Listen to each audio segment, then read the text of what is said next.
Bucktown has had an enormous amount of new residential construction in 20 years. Some of them really interesting, and some of them pretty goofy and not likely to last. Some of the new construction looks as if it could be in any upscale neighborhood, in any city. There are new houses that feel almost suburban with their gardens and space, but in a very urban way. And there are those that are updates of what's been built here for a century. The older housing in Bucktown is very diverse. Something you see a lot of in Bucktown, and I don't see much of elsewhere in the city, is these great old checkerboard bricks. You also get the classic corner tavern building, now residential. A low-slung structure. And then these old commercial buildings. Of course, it's not all single-family homes. There have also been several condominium and townhouse developments. This one, so contemporary and so suited to the neighborhood. Next to it is that great Bloomingdale Greenway, the elevated train line being converted over the next few years into a nature area. And then there's this one on the corner of Churchill and Hoyne. You're actually looking at two houses.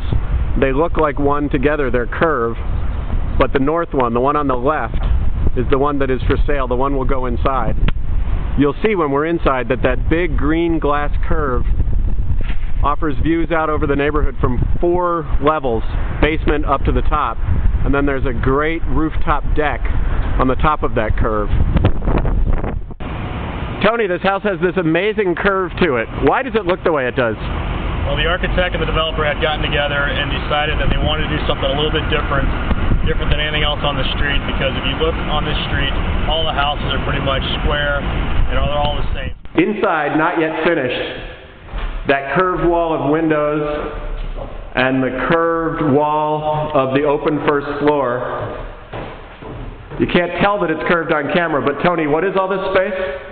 All right, it's going to be the living room, dining room, and a very large kitchen that will wrap around this curved wall right here. All tucked into the curve there. All tucked in, built in, so it'll be pretty much seamless throughout this level. This is one of 2 bedrooms on the second floor. Here's the curve of that wall of windows with a great Bucktown view. Older housing, new housing. Okay, what we have here is a full floor, very large master suite. Master bedroom area, fireplace, a very large closet, and a very large master bath with a small balcony facing west here. Up here on the rooftop deck, or the future rooftop deck, is where this curve really does its thing. You go all the way around seeing this city view, and what's great is you're here in Bucktown, except for churches and distant high-rises, you're looking out over housing and eventually trees when they leaf out. Tony, unbelievable view. It's a great view, and because of the zoning here, you're much higher than any other houses around, and you have a 360-degree view of the neighborhood and the city.